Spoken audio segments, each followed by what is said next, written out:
and welcome back to V-Road, SEC TCG's weekly Vanguard podcast. I'm Trey.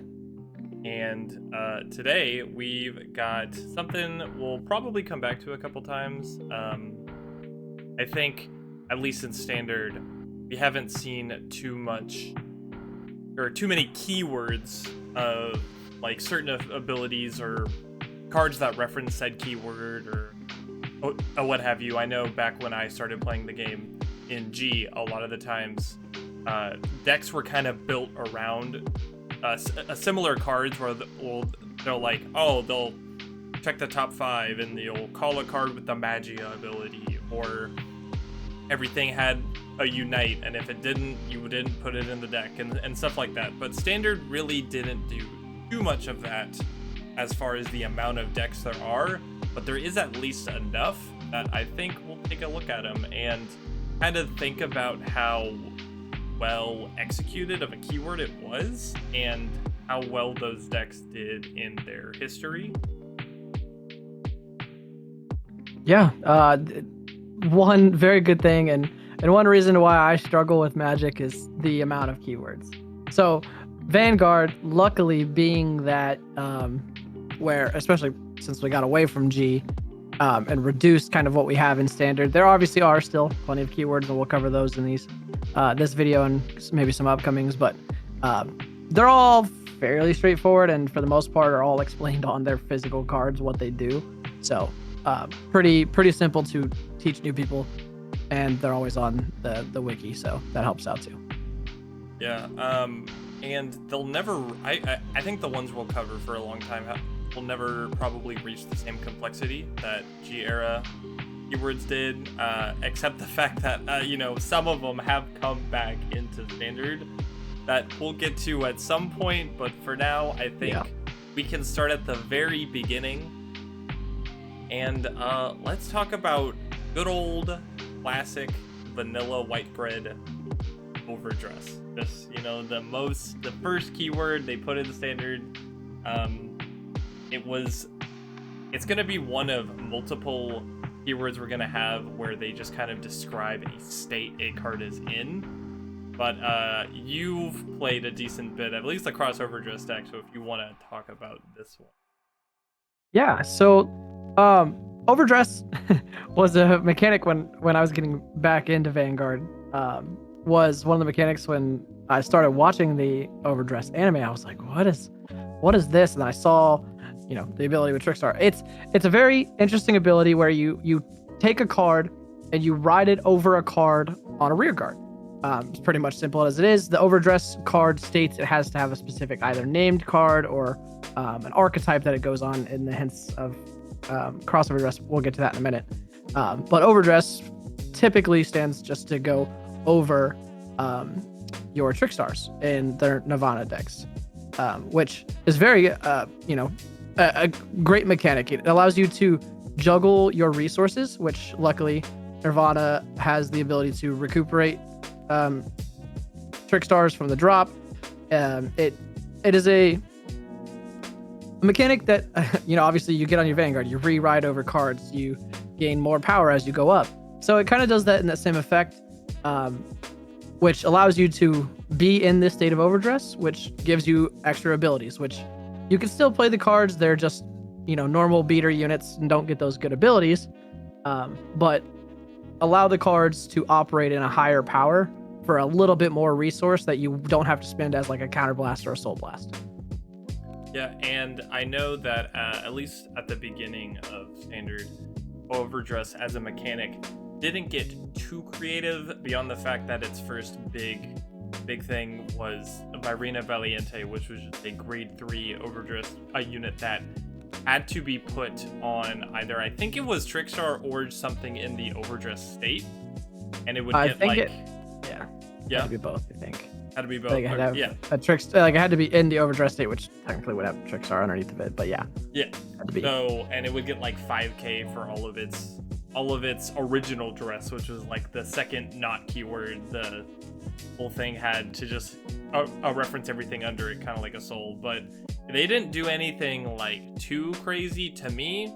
until Expecta came out. If you remember him, I know he had to be on something in the overdress state, and he would like attack, and he'd get like 15k in a crit, but then after his battle, all of his original dress would go to the drop. And that was like the first time we saw something like, okay, they're doing something with this original dress here. They're kind of treating it almost like a soul. And then when we got the grade 4 Nirvana, we got a grade 4 Virina that just was, for all intents and purposes, the like kind of like the apex of the original mechanic, just wanting you to get as many Virinas and Trickstars under it as possible to buff it up as much as you could. And then it was, at the end of the day, just kind of like a fancy restander, which isn't bad, but it didn't feel like it reached its true potential until crossover dress. Yeah, crossover dress added on to the original dress keyword, as well as crossover dress. Obviously, with the crossover dress, you have to use prayer dragons and a Trickstar, and sometimes it's one, sometimes it's two prayer dragons. Very dependent, but that Trickstar still has to maintain in that dress. So again, it's more resources you're adding to it, and there are a couple great cards in the crossover dress. Mirror's Virina is a fantastic card. It's the best countercharger in, well, Dragon Empire. Obviously, it's still kind of overdress slot or crossover dress locked, but I mean, you can countercharge twice in a turn, which is ridiculous, or draw two, or split the difference and go 1 and 1.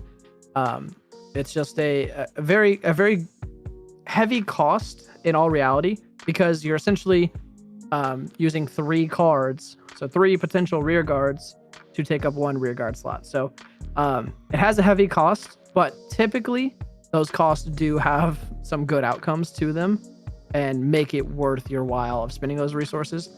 You do have the problem of recuperating those resources, but yeah, Mirror's Virina, grade 4 Virina helps out a lot, and just being able to feel good about having those cards, and then being able to, if you lose them from your board, you don't hurt as bad because you take all your Trickstars and your Virinas and shove them to Soul. So you get a little less punished in reality if you are running grade 4 Nirvana in that sense. So crossover dress adds on to the original dress in a fun way, but isn't overpowered or broken or anything. Yeah, I think throughout both of these mechanics, like entire competitive history, through their relevancy, let's say, as like the main character deck, I remember it never even approached tier 1 status until set 4 of original overdress, when we got grade 4 Nirvana and the grade 4 Virina, and like even then it was like arguably only like tier 1.5, but there just wasn't nearly as many decks in the game for it to not be at least a little powerful. And then I know that I think Jiva didn't really come into its own much until it got Mirror's Virina, because in that same set it got that prayer dragon that's like, when it becomes an original dress, you can like Soul Bless 1, look at the top 7, grab a Virina or something like that. And then it kind of got to a point with that where like the hard minusing you're doing to yourself just for engaging with the mechanic got a lot less painful. And then in set 13, it was like a really strong like tier 1 threat with Straw Virina and 5 attacks you could do turn 3, not even checking if your opponent's grade 3 or not. Like, it was actually categorized as like a super aggressive deck that can like push your opponent super hard before they even get to grade 3. Yeah, Straw Arena definitely kind of carried that deck. Everything was in a fun stance. The original dresses got better and better as we came, allowing you to spend your other resources, your souls and your counterblast, to generate more resources for your crossover dresses, which was a hefty cost, but got away with it, especially in set 13. Obviously, it's still fairly competitive in its own aspects. It, has fallen off a little bit. I'm sure, even though we're in Divines now, I'm sure they will try to continue to keep that deck in some sort of relevancy with Prayer Dragons, to keep it competitive, because Strava Arena is probably going to be the peak of what they ever will give us for a arena, but we'll see. We'll see. And to keep up with giving an overview of like the original overdress bosses, next we've got Final Rush and I guess tangentially Final Burst. They're largely the same keyword, if I'm being honest, to me at least, but they really were the thing that just said you don't get to do anything until turn 4. You just got to deal with that. And what it was something that kind of gave your opponent like a timer of, oh, you really need to do something meaningful to me before I get to my turn 4, otherwise I'm gonna stand all my rear guards, or in grade 4 Bruce's case, the front row, or in purple Bruce's case, the column, and you're gonna not have a good time here. But that's kind of all it was. It was a state that you, the player, was put in, and cards just kind of referenced it.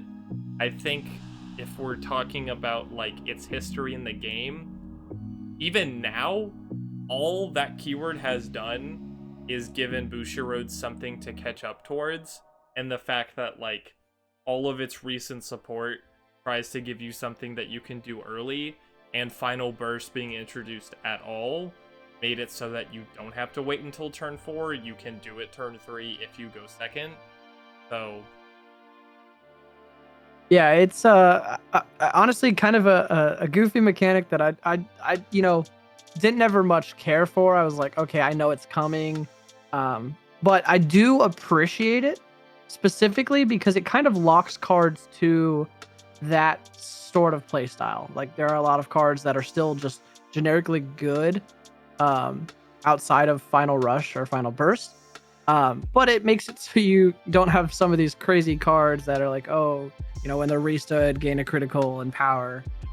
Things like, little things that, in other Dark States deck would be very good. So it kind of says, hey, I'm a very good card, but I'm still going to play towards this archetype and stay towards the Bruce, even all variations of Bruce and his keyword. So nothing crazy ridiculous about it. Super simple, name blocks, pretty decent. Yeah, I think at least in retrospect, it kind of tricked everybody, or at least me, into what Dark States was gonna be in this, because it being like a super late game deck, you'd think that like, oh, Dark States might, while it still has its focus on the soul, maybe it'll go towards a like its big blowout turn, but reliably getting there with like maybe some kind of advantage, something it can do to like stave off pressure or whatever. But no, every deck past this point with Bruce has just been like either a glass cannon deck or like a deck that needs to amalgamate resources in a way that like does keep some advantage, but what I've noticed at least doesn't keep it enough to offset how a lot of the times the opponent can survive your explosive turn, especially if they see it coming. But yeah, I don't know. It's always been fine to me. Yeah, fine is the best way of explaining it. Another perfectly fine mechanic or keyword, I guess, and I'll have a lot to say about this one. This will be my little moment. Is Orphis and his Dark Knight and Abyssal Dark Knight, his world cards. So this is my favorite deck in the game. I'll be completely transparent. This has always been my favorite deck. I've always had this deck. I've always kept it up to date. It's been my favorite aesthetically, and it's been one of my favorite, at least from like a play style standpoint. And what it was out the gate was just a keyword that checked how many world orders it had. And that for what it was completely fine. There wasn't too much wrong with it. But what I am a little disappointed by is probably out of everything the lack of newer world orders that don't give the deck much more to do besides what it does now, which is just 5 attacks using the little tokens it makes, and like that's good and cool and all, but it felt like a missed opportunity to not make more world orders. Retiring a front or rear guard is all well and good. Buffing my tokens the turn they come into play is all well and good. Drawing a card, or making a token, like those are all fine. Those are cool. And I get one that, I don't know, if it's like the 4th order to enter my order zone or something, I get like a drive or something. I don't know. Just something that can make the deck feel a bit more like a toolbox, because I always kind of envisioned the deck to be that way, especially from how it was out of the get-go, and especially from how it was before we got Orphis Regis, because especially in set 2, its set 2 place in the meta was that super tanky deck that didn't need to make or didn't need to call as many rear guards, but just had gigantic numbers and the ability to retire your rear guards and keep its own board empty and just grind you out. And they didn't keep up with that. They turned the deck in a bit more of like a mid-range, like a mix between like aggro and the grindy stuff it sort of had. Because it's like it can get like 5 attacks and stuff, but it is kind of metered on how many orders you can get. So I don't know. I love this keyword. I love this deck. I love this archetype. But it felt like they didn't want to commit enough. Oh yeah. Yeah, I remember the first time I showed up to our card shop here in our town, and I played against you. I think it was like one of the very first games I had showed up with Overlord. I was like, oh, I'm super confident. And you were playing orders. You're like, all right, it's, Abyssal Dark Knight. And I was just like, what the fuck does that even mean? Like, was losing my mind. I was like, okay, that's badass. But yeah, 100% very fun toolboxy kind of thing. Definitely feels like there's a lack of world orders. Obviously, I think they knew they were going to put it to a mask unit and were trying to see. And then it did get very strong with the mask. I feel like now would be a great time to bring that back. Keep Orphis Mask as it is. Now give it that additional world order. They're slowly adding random things that help it out. I think there's a card in set 3 coming up here soon. That's an Orphis card. Yeah. Miscellaneous text here and there, whatever. But the best part about Abyssal Dark Knight and Dark Knight are just the little tokens that we got way back when. Oh yeah. Little cardboard cutout tokens. They were box toppers for set armor. Yep, just goofy little tokens. Loved them. I think I'm not gonna do this too often because I don't want to try to give an impression about a deck that's like too, up my own arse, so to say. But like, what I really want with this deck is to honestly go away from Mask, because I am just kind of tired of Mask decks and how bricky they are, despite the ceiling they give a deck. This deck can already be bricky with the amount of set orders, okay? And the amount of other Persona Rides and all that. I don't want to have to worry about trying to find my Mask or find the grade 2 that gets a Mask, or find Orphis Mask himself, or if I whiff off the top 5 to get Orphis Mask from Mask. It's too much. The deck was perfectly fine without stuff like this. Of course, it's like a pipe dream, obviously, that I would love if they just made a new Orphis form that kind of did what Orphis Mask was doing, where it was getting set orders from the drop zone and then just playing them, and then doing something where you're either putting them back in the drop zone or manipulating them in some way to have a bit more to do with them, especially if they don't want to make any set orders, as long as they're doing something creative like that. Because I actually really liked how Orphis Mask played the card, ditching set orders to get a drive and calling tokens for each, and then having the ability to get them right back in, and they don't even count for your order for turn. I thought that was super cool, and I hope they go back to that at some point, but without if they can make Orphis Regis do that somehow, that'll be good enough for me. I personally hope they just move away from At least for the decks that, in my opinion, weren't built with Mask in mind. Yeah, absolutely. But a good example of a deck that did move away from Mask when it not necessarily had it in mind was Zorga. Alchemagic was a really weird rulings nightmare of a keyword when it first showed up in set 1. But I think it's really come into its own and has shown itself to be part of a deck that has probably one of the most like skill expression in the game. Like super technical, and it has a really, really high skill ceiling to optimize it and to plan ahead all your turns. Yeah, Alchemagic, very, very toolboxy. I mean, it's you get to pretty much, as long as you know, and obviously we have Zorg and Adir right now, and it plays slightly differently, but you still has the same base idea. You play 2 orders in a turn, you combine their cost, and you get to activate both effects, which is right now currently the only deck that you get to play multiple orders on an order turn, unless extraneous circumstances. But really, the only deck that plays multiple orders. If you watched our quiz that went up this last Saturday, you can see that there are a couple other cards that do Alchemagic. Iron Anchor, Resentment Dragon is one of those. But that one very clearly states it has to be 2 of the same card name. So that one makes it a little more simple. You're just doubling up an effect on one of those.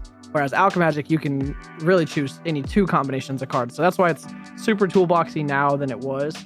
Obviously, we've come a long, long ways from Iron Anchor, Resentment Dragon, but it's a great, kind of difficult skill, just because ruling nightmares, order resolving, effects.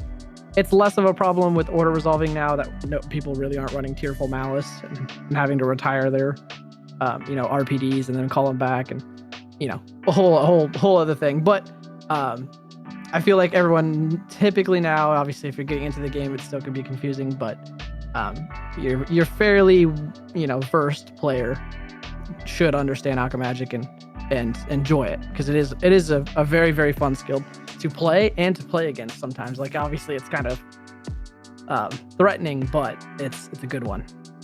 Yeah. What is it? I think so. It's important to give this mechanic props for the fact that there are other decks that can play multiple orders in a turn, like Fennel and now Star Raja in set 3, that can do that. But this is the only one that does it in the unique way that it does, where it's turning 2 orders into 1 order. Like, you're still technically only playing 1 order for the turn. It's not saying you get to play more than 1, but that's what makes it so cool, in that you're still playing multiple, but they're just treated as 1 card. And that towards what it's done in its like competitive history, it didn't really do anything competitively until I want to say Zorga Mask came out, because that's when RPD numbers could get huge with the superior ride that the Mask gave you, as well as its 4th attack that you could situationally set up that not everybody went into, but it was fine for what it was, and it had enough of its own package, also being a very drop zone heavy deck, to fill it and then kind of use it as a toolbox with your Alchemagic, and then all the different ways that it could Alchemagic. Now that we're on Adir, the way you're interacting with your orders and making sure you can find as many as you can to Alchemagic with them from the bind zone. It says a lot to me when I look at a keyword or a mechanic and how open-ended it is. Like, just saying the word Alchemagic on it and the game action that's like associated with that, it never necessarily said you had to Alchemagic with a card in your drop zone. So that's why they had to specify it. It almost, maybe earlier in Standard, it felt weird for me to see them specify it, but then when they're like, oh, now with this guy you can do binds, I was like, oh, okay. That's kind of cool. I think it's creative. Yeah. And I have to say, it is just like the probably most badass keyword we actually have in Vanguard. I even think going back to V and Standard, I think so, at least personally. Just because, I mean, it literally, it's taking magic and it's combining them with alchemy. It's perfect skill. Not maybe not a perfect skill, but perfectly named skill. How about that? I think to round out that one bosses that have a keyword, I don't think I'm missing any, is prison. I also have a super long history with this deck. I built it in set 1. I've had it for a pretty long time. I recently finally kitted it out with all the set 2 stuff it got, but it just kind of boiled down to being a keyword that referenced a set order, and the game action of imprisoning a rearguard being like its own pseudo keyword to put your opponent's cards in your prison that they would have to get stuff out of. And for what it was perfectly fine. I think it didn't have too many issues with the game from a rulings perspective, but I think it's one of the keywords that has been explored the most. There were so many cards that are like, oh, if your opponent gets a card out of the prison, it gets minus 5k, or if they get it the first time they get something out of the prison, you can like Soul Blast one and rest it, or if this thing attacks and you have at least like 3 or so things in prison or whatever, it gets like a guard restrict. Like, it just had so many cool ways. It had cards that nobody played, but it was a grade 1 that was like, get like a grade 0 card from your opponent's prison into their drop zone and then imprison a rearguard. Like, so they couldn't feed triggers into it and not have to give you any of their important cards or something like that. It was weird, but they did a lot with it. I don't know. Yeah, the design space on it is incredibly massive. I mean, obviously, it's very disruptive just because, I mean, it takes pieces from hand, soul, drop, even deck. So there's no place on the board that's really safe other than damage zone, which, I mean, in reality, doesn't want to touch that one anyway. So it's a wonderfully annoying skill that will continue to be added to just because it is, well, a popular deck. Tamari is great. It's very thematic to her in the anime, which, again, one of the better parts of our game. Yeah, it's, how do I put it to words? It's unique. Fantastic. I'm just gonna say that. Unique, fantastic. Unique. Yeah, I'm gonna say that because the words are escaping me currently as to how I want to explain it better than what Cole just did. Sure. Yeah. I think as far as its history goes, it was a deck that was really potent for like set 2, set 3, in that people didn't really have the resources to play around the kind of cost that you needed to pay to get stuff out of your prison. So it really did do its job very well back then. It can still do its job well now against decks that are very resource intensive, and that's something I appreciate the most about it, in that it adds like a matchup factor to the game that I don't think is bad for the game to have at all, especially because this mechanic is so not easy to play around, but it can be very intuitive to play around if you play against it enough. So that always, to me, makes it not as oppressive as maybe it could be if it was like, I don't know, Walk or something. But it didn't do a ton until we got Pure Light, the grade 4. Was ripping 2 cards out of the hand, getting 2 from the soul. That was so crippling to certain decks. It was really rough.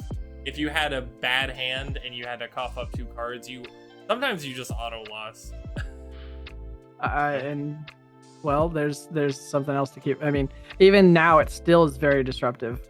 Cole played a game this last week that he played against Flam G. Got rid of their grade 0 from Soul, which literally just killed their entire second attack with Vanguard, and did all that. So it's very disruptive, very good. I think it'll always be there just because its mechanic is, it can really stand the test of time. and waifu tax, so that helps too. Yeah, true. Very true. I think the last one we want to talk about for this episode, and we've already touched on these decks a couple times, but we can have a bit more of a focused discussion on them, which was glitter keyword. And unfortunately, to me, all the glitter keyword ever meant was that half of their supporting rearguard's effects were locked behind the specific name of the card that they were meant to support, because they were all dual nation cards. They could go into 2 nations that were specified on them, and that was really cool. There were some of them that did see play in multiple nations, like Maple's a really great example. But not to say that it's a bad mechanic, because at the end of the day, it kind of separates these 6 decks into their own little package of like, oh, these all are kind of doing the same thing. You can tell because they all have this keyword, and all of their rear guards are super easy to read their abilities, because as long as you know what like glitter means for one deck, it means the same for all of them. And it's just a much cleaner way of saying, if you have a Vanguard with Row in its name, like, you don't need to type that anyway. Like you ideally shouldn't have to ever, because that's what the keyword's for, you know? Yeah, it's it kind of, in the same aspect to me, is a lot like Final Rush and Final Burst, where it's really just kind of that name locking thing, which helps some of the skills be locked to those specific units, which are fantastic in those moments and times, but then still allows the cards to be played in both nations. So obviously Maple can be played in Stoicheia. Keter, obviously it's used more tentatively in Keter than Stoicheia, but it still has a very good skill for both. Doll's kind of the same thing. You can shove it to Soul from Tamira. If you use it to guard, it can shove to Soul, so it's again Soul chargy. So it's good in Dark States decks, but really a Dragon Empire card. Like, it has kind of secondary adverse effects, and which again, when Glitter came out, it was that fantastic like, whoa, we have cards that are dual nation. Obviously, this has become more common now with our festivals that came out in 2024 here, where there are just dual nation cards that all are fantastic skills. And then we also have the whole kind of collab slash nations coming up, like dual nation cards, which is interesting with Vispo. So kind of falls in that same mechanic. I think Glitter is a necessary evil of a locking ability, because there are a lot of skills on those cards that are very good in those specific decks that would be too good in other decks. So that name block, I think, is just good. Yeah, I think my only critique of the keyword in general is that I get it, I understand, I know why they wouldn't do this, because they're so obsessed with having lyrical be its own thing. But when it comes to Michu, I don't know why her grade 1, our Little Mermaid friend, isn't a lyrical slash Brantgate card. Like, Michu is from Brantgate. The effect of, like, if you don't have it's like the same thing with Maple. Like, if you don't have a copy of her and you play an order, Soul Bless 1, call it from your drop. Pretty inoffensive skill, wouldn't do much in Brantgate if I'm being quite honest, but it just feels weird that she's not one. As much as she doesn't look like a Brantgate card, obviously, Maple doesn't look like a Keter card, so it doesn't really matter what they look like, I guess, as long as they look like one or the other. It's like a really small thing. It's not like a failure of the keyword at all, but it just doesn't feel like they committed to it enough for what it was, because I think it would have been kind of cool to be like, oh, there's like this silly little lyrical Brantgate card, you know. And then I think the only thing else that ever kept all these decks together was their big second wave of support they all got with their new forms, where you could bind the original and do X and then write the original onto them. It was sort of like a mask form in a way, especially with the promos they got later. Yeah. The fact that you can activate Persona Ride from them, even though they're not the same name cards. So if you wanted to run both forms, you could, and you would have more Persona Ride targets. So that way you're not really whiffing on Persona Rides.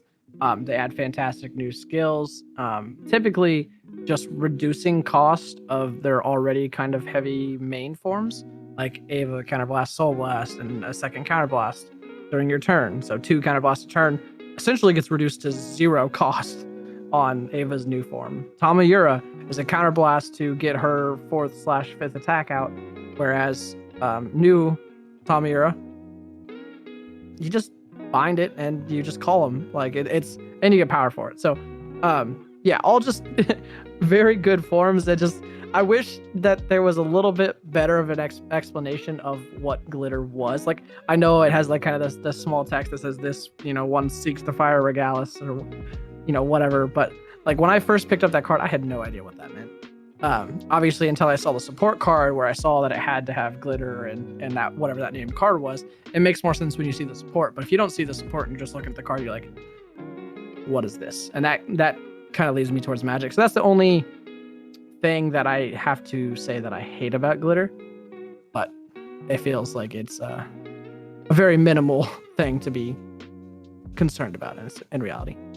Yeah, and I think with that, that'll wrap up our first look at these keywords in Standard. There's a lot, so I imagine back to this topic at some point. I think from this we've covered at least like the first year or so of Standard. We've missed a couple lyrical ones that we might just cover later, because there are some interesting ones in there, especially.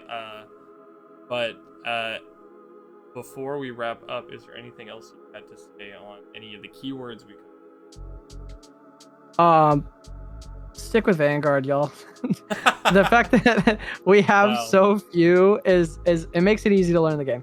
Obviously, we have our cost. Those are technically keywords: Counterblast, Countercharge, Energy Blast, Energy Charge, Soul Blast. In reality, they keep with a similar naming scheme, and the first word just tells you where it's at. So, yeah, Vanguard is, I think, ahead in a lot of those ways, just because of our lack of keywords. Obviously, the more we discuss this, we are like, oh yeah, there's this skill and there's this skill. So there are cards and there are a lot of iterations, and we've found, even just getting our list compiled of keywords that we found, a lot of them got added with Lyrical, which obviously Lyrical's kind of always been their way to expand and kind of experiment, yeah, with different types of things, because there are multiple keywords for Lyrical in its own right. Fair share of our own skills as well, but for the most part, all of them, when they came out in their sets, they had very good explanations on what those keywords were. They're very simple to understand. It's not gonna take you an hour to Google what to figure out what a skill does. So simple, as long as you're fairly I wouldn't say competent, like fairly able-bodied, you should be able to understand what a skill does, type thing. So it's definitely a difference between how, like, almost all of these keywords that aren't a state-based thing are just the word they use to describe like a simple game action. Like, what is it? Like, Alchemagic is the game action of like turning two orders into one card, essentially, and like overdressing is really a game action of just taking a Trickstar and putting a thing on top of it. Like, it's nothing too crazy. It's nothing like Survey in Magic, where you gotta look at the top card and then it can either stay on top or you can put it in the graveyard. And that's not to be confused with Scry, which is pick the top card and put it and leave it on top or put it on bottom. Stuff like that. Like, it's so many of them were like had these steps to them. Like, you had to do this, and then you had to do this, and then you had to do this. Especially when we get to recent keywords. Like, I'm not trying to give Magic too much flack. Like, I do like the game, but I can't believe what I heard when I was listening to the One Jam video at work, and there's I actually don't know if you know this. There is a keyword called committing a crime. That is the name of a keyword. To commit a crime is a keyword in game action now in Magic. That is because there something was else. Because there was like a cowboy set. Okay. Yeah. Okay. So, okay. Kind of outlawish. I get that now, it's but yeah, that's cute. It's very out of cute. context. It's very What? Yeah, but I don't know. I'm not gonna get too much into it. For now, you know, if you I listened to the end, thank you. If you like the video, be sure to like it. If you have been enjoying the content we've been putting out so far, you can subscribe to keep yourself updated, especially if you hit that bell. But, you know, with all of that out of the way, we will see you in the next one.